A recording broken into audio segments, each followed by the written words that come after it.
Estamos começando mais uma vez o programa Escola Bíblica, lembrando a você que essa semana estamos estudando sobre os 2.300 dias. Hoje é o nosso último encontro dessa semana abordando a maior profecia da Bíblia. E hoje, além de outros temas, a gente vai falar também sobre a data de 1844, dia 22 de outubro. Qual a relação dessa data, que aliás ocorreu semana passada, e tem a ver com os 2.300 anos, 2.300 dias proféticos. A gente vai conhecer muita informação, história e a profecia bíblica essa semana, especificamente no livro de Daniel, agora aqui no Apocalipse Revelações de Esperança, dentro do Escola Bíblica Novo Tempo. A gente volta já.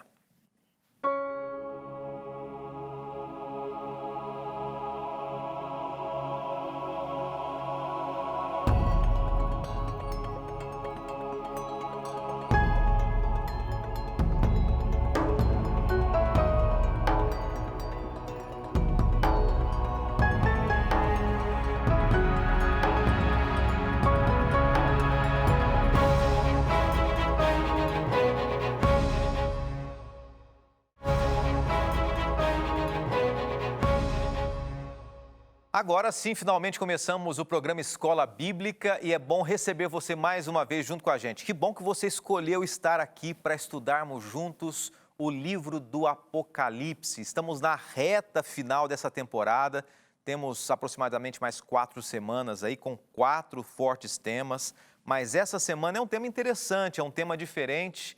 E especificamente essa semana a gente está estudando mais profundamente o livro de Daniel, né? Entendendo um pouquinho o tema, esse aspecto aí dos 2.300 dias proféticos que a gente transforma em anos.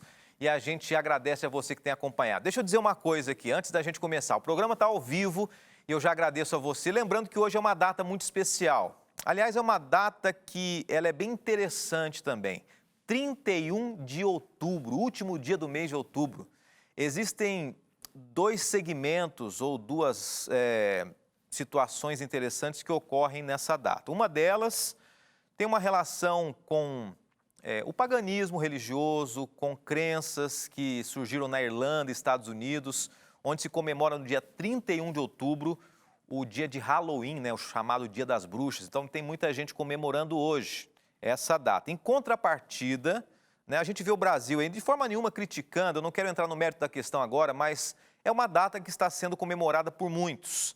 Mas é algo que deve ser cuidado, né? Uma data que a gente tem que olhar com atenção, porque as coisas sobrenaturais, às vezes a gente ignora o medo, a importância e o cuidado que a gente tem que ter, ok? É mais ou menos isso. Em contrapartida, dia 31 de outubro de 31 de outubro de 1517, ocorreu exatamente a chamada Reforma Protestante. Hoje nós comemoramos a Reforma Protestante, 31 de outubro de 1517, quando Martinho Lutero, que foi o precursor da Reforma Protestante, ele colou as 95 teses dele contrárias ao legalismo que muitas vezes a gente tem, e a Igreja Romana tinha também, de colocar, às vezes, o homem no lugar de Deus. Uma data importante, 31 de outubro, aí, muita gente comemorando essas 2 datas. Mas hoje a gente vai falar sobre a profecia. A gente vai fazer o fechamento aqui. Ontem nós apresentamos um gráfico falando sobre a profecia das 2.300 tardes e manhãs de Daniel, capítulo 9, a partir do verso 25, ok? Fala da história e da trajetória do mundo e um período de 2.300 anos que a Igreja Romana, nós estudamos isso, ela enfrentaria de certa maneira o santuário de Deus, ela quereria, se é que existe essa palavra, ela gostaria de enfrentar e enfrentaria o santuário de Deus, não literalmente no céu, mas ela confrontaria de alguma maneira a intercessão de Cristo Jesus, dizendo que a própria Igreja Romana poderia fazer essa intercessão, ok? E nós vamos estudar agora uma data, 1844, mas a gente vai dar um pano de fundo para entendermos melhor os 2.300 anos, 1844. Vamos orar e vamos entrar direto ao tema aqui. Obrigado, bom Deus, porque o Senhor tem cuidado de nós, obrigado porque o Senhor tem estado ao nosso lado e nós queremos continuar o estudo essa semana. agora abrindo o nosso coração para que o Senhor fale a nós e nos dê sabedoria e discernimento da Tua palavra, a Bíblia Sagrada. Pedimos por Jesus. Amém. Vou lembrar você, rapidamente, daqui a pouquinho eu falo com mais ênfase, mas o nosso estudo dessa semana, ele tem como base Apocalipse e Revelações de Esperança. Aliás, nós estamos na 18ª semana, 18º capítulo. Vou fazer questão de folhear aqui, vários temas nós já estudamos. Para você que está chegando agora, já estudamos sobre o dom profético, estudamos também, quer ver? Deixa eu pegar um outro tema aqui. As 7 igrejas, as 7 trombetas, o santuário de Deus, quando tudo será resolvido, o maior resgate, muitos temas. Essa semana a gente vai abordar o tema e nós já vamos entrar diretamente nele aqui. Eu mencionei que nós apresentamos um gráfico. Será que a gente consegue pegar aqui a imagem dele? Ontem falamos sobre isso, a gente não vai elaborar e detalhar esse tema agora, mas é o período dos 2.300 anos, né? De Daniel 8, 14, e daí em Daniel capítulo 9, a partir do verso 25, a gente vê um período de 70 semanas que estavam estabelecidas sobre o povo de Deus. Ok? Vamos tentar entender mais a fundo isso aqui, esse assunto interessante. E a gente começa com a pergunta número 8 do Guia de Estudos, que é essa. O que ocorreu no Templo de Jerusalém simultaneamente à morte de Cristo? Nós falamos semanas atrás sobre o santuário na terra e no céu. Existiu um santuário na terra e existe um santuário no céu. Para responder essa pergunta, o que aconteceu simultaneamente no santuário com a morte de Cristo, eu quero que você acompanhe comigo alguns desenhos aqui, imagens bem interessantes. A primeira delas é a seguinte, é a imagem de um sacerdote, você consegue acompanhar comigo? A imagem de um sacerdote, ao lado da imagem do sacerdote, a imagem de Jesus na cruz. O simbolismo de Jesus na cruz, a conclusão da morte de Jesus na cruz, representava inicialmente lá no santuário terrestre com a morte de um cordeirinho, que era sacrificado diariamente. Está lembrado disso? Você consegue fazer essa associação? Conhece isso? Muita gente já conhece profundamente, né? Esse é um primeiro ponto. Daí a gente vai, uma vez por ano, era realizado lá no santuário uma cerimônia chamada de o Dia da Expiação, né? Uma vez por ano. E agora a gente vai para mais 2 fotos aqui. Nesse dia, uma vez por ano, o sacerdote entrava dentro do santuário e ali era realizada uma cerimônia. O que representa essa cerimônia no santuário celeste hoje? Representa Jesus no céu intercedendo por mim e por você. Na terra, no santuário, o sacerdote intercedia, hoje Jesus intercede. E a trajetória passando, nesse mesmo ano, nessa mesma data, o sumo sacerdote saía do lugar santíssimo, e ia para o lugar santíssimo ali do templo, do santuário. O que representava essa passagem do lugar santo para o lugar santíssimo? Representava algo que representa hoje. E nós vamos à imagem aqui à tela. Você vê uma foto, um desenho de um sumo sacerdote no lugar santíssimo e ao lado Jesus no céu intercedendo e julgando também. Por que eu estou fazendo questão de mostrar isso aqui? Porque nós paramos mais ou menos nessa cena, 1844, 2.300 anos proféticos, que começa em 457 a.C., e chega até 1844. Ontem nós encerramos dizendo o seguinte, que em 1844, nessa data que finaliza os 2.300 anos, Jesus sai do lugar santo e passa para o lugar santíssimo. O santuário seria purificado, é isso que diz o livro de Daniel. E eu mencionei que um homem chamado Guilherme Miller começou a estudar isso. E agora vamos entender um pouquinho de história para a gente entender essa data de 1844. Guilherme Miller, ele era um homem que mexia com lavoura, foi um militar de guerra também, um conhecedor das Escrituras, um homem que era simples, mas que gostava de estudar a Bíblia, um homem dedicado à palavra de Deus. E ele resolve, então, estudar mais profundamente a Bíblia. Ele e um grupo de homens, desde 1831 aproximadamente, até 1840, começaram a se aprofundar na palavra de Deus. E Guilherme Miller chega a uma seguinte conclusão: olha, estudando o livro de Daniel, eu chego à conclusão que o santuário que será purificado é a terra. Mencionei um pouquinho isso ontem. E ele chega à seguinte conclusão, segundo a teologia e conceito dele, equivocado, mas sincero, e ele diz assim: em 1844, no final dos 2.300 anos, a purificação do santuário é a volta de Jesus, e Jesus vai voltar em 1844. O fato é que ele acreditava que algumas coisas aconteceriam, que ele veria na primavera, Jesus veria na primavera, e depois que ele se equivoca, outros homens começaram a estudar mais profundamente acerca do livro de Daniel. Deu 1844, 22 de outubro, e ele estava esperando a volta de Jesus, e Jesus não veio. Deixa eu dizer uma coisa para você. Eu quero dizer algo muito importante. Respondendo à pergunta de número 8 aqui, o que ocorreu no Templo de Jerusalém, simultaneamente à morte de Jesus na cruz? Aconteceu que o véu se rasgou. Naquele momento, Jesus, ele sobe. A intercessão de Cristo Jesus, ela faz mais sentido para mim e para você. Quando o véu se rasga aqui na terra, vamos tentar entender de uma forma mais didática aqui. Quando o véu se rasga na terra, no santuário, naquele momento demonstra que o cordeirinho não valia mais nada, o cordeirinho terrestre. Era o Cordeiro Jesus, que iria para o céu interceder por nós. E que 2.300 anos à frente da profecia de Daniel, ele sairia do lugar santo e iria para o lugar santíssimo. Guilherme Miller se equivocou, ele não entendeu isso, que era apenas uma passagem de Deus do lugar santo para o santíssimo. Ele disse: olha, Jesus vai voltar.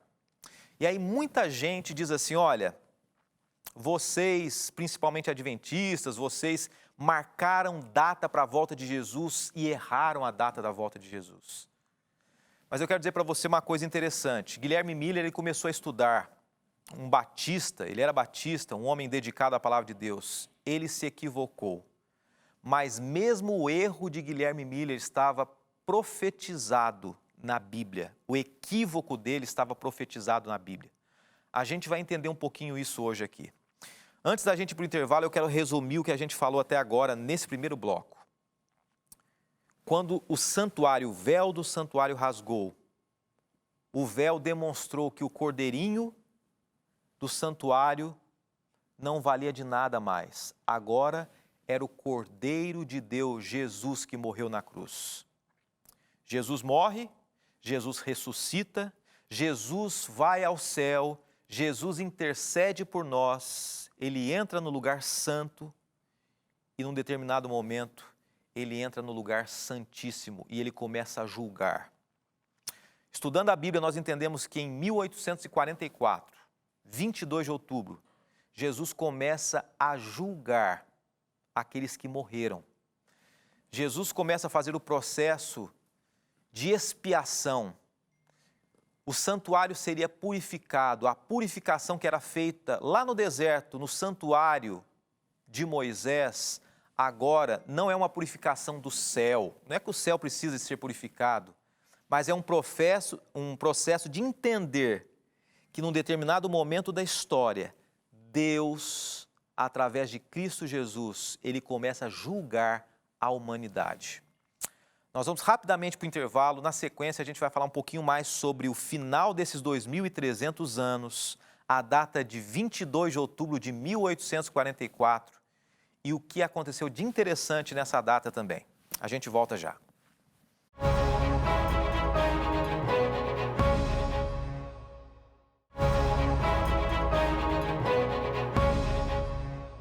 Voltamos com o tema de hoje, 2.300 anos na profecia bíblica, e a gente entendendo aqui um assunto bem desafiador para você e para mim. Ontem passamos aqui exatamente o gráfico que apresenta a trajetória desses 2.300 anos, o que Daniel capítulo 9 fala, a sequência dos acontecimentos. E agora eu quero mandar alguns abraços aqui. Na sequência a gente vai explicar de uma maneira tranquila para você o tema de hoje. O Alisson Souza, de Colatina, Espírito Santo, está assistindo a gente aqui. Ele escreveu pelo Facebook, nosso facebook.com/Escola Bíblica NT. A Neuza Alves, de Porto Alegre, Rio Grande do Sul, também está acompanhando pelo Facebook e também pelo Instagram, que é o @Escola Bíblica NT. O Sansão Corsino, Janiel Moraes, Isaías Milka, Roberta Cardoso e outras pessoas também. Não se esqueça de uma coisa, hein? Não se esqueça que nós temos todos os materiais anteriores, todos os programas no youtube.com/Escola Bíblica NT.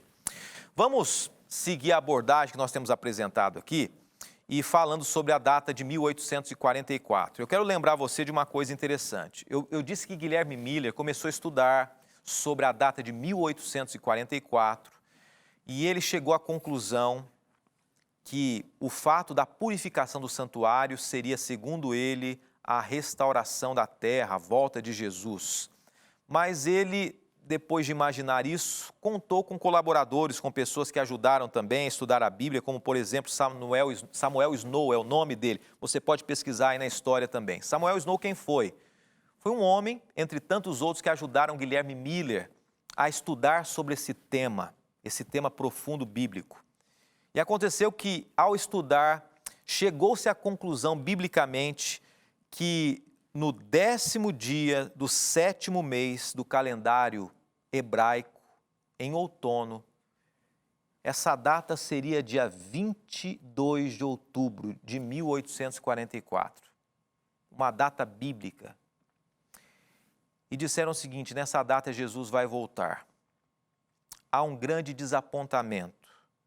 E esse desapontamento, ele é mencionado através da palavra de Deus.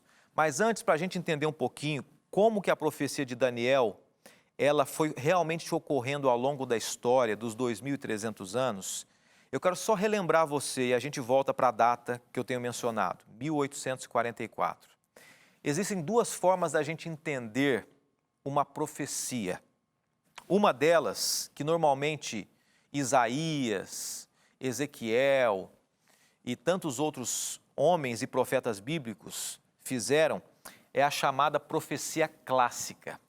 O que é a profecia clássica? É uma profecia que apontava um acontecimento na época de Samuel, na época de Isaías, na época de Jeremias, os profetas que tiveram sonhos, visões sobre fatos daquele momento.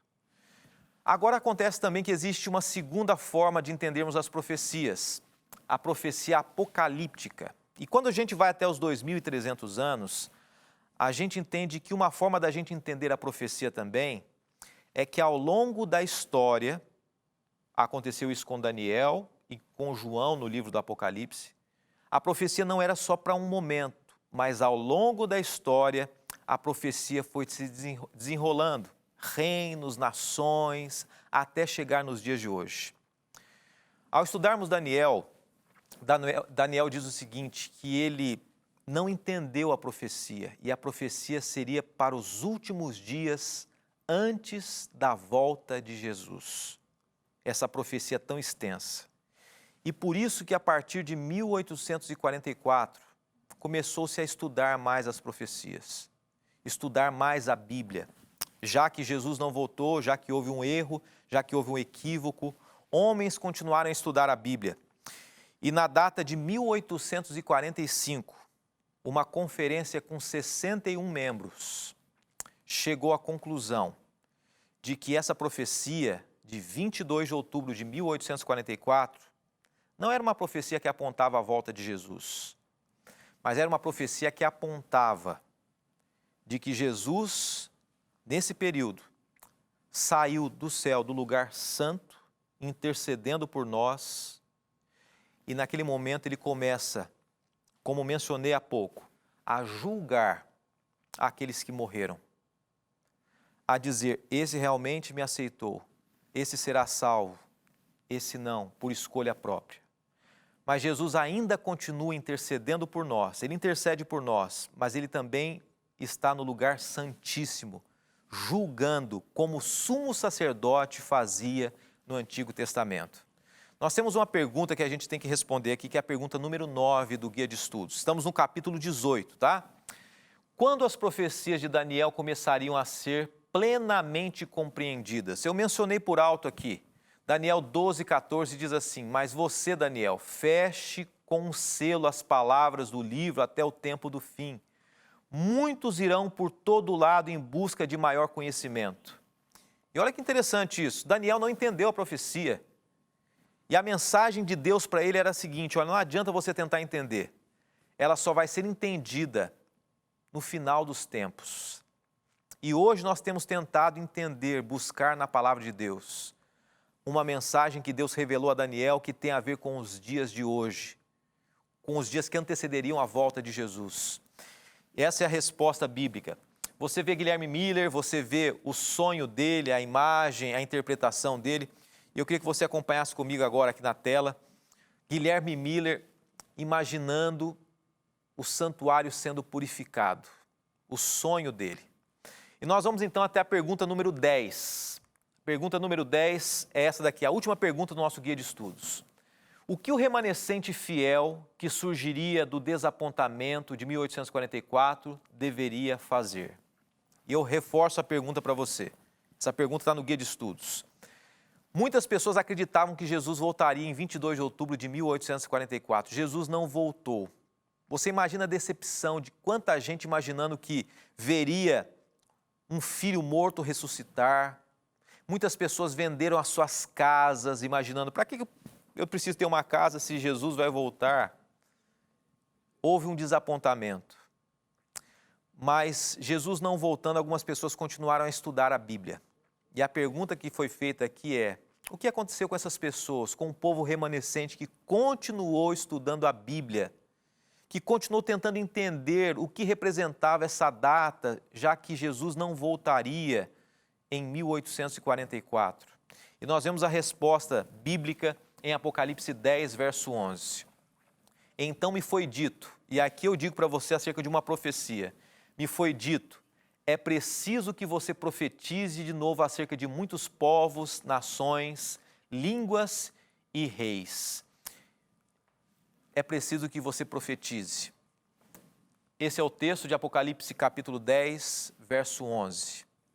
Se a gente ler Apocalipse capítulo 10, verso 10, o livro do Apocalipse, o capítulo 10, diz assim que a mensagem antes da volta de Jesus, o livro, o entendimento da Bíblia seria amargo para algumas pessoas. Algumas pessoas se decepcionariam acreditando numa coisa e não aconteceria. Apocalipse 10, verso 10.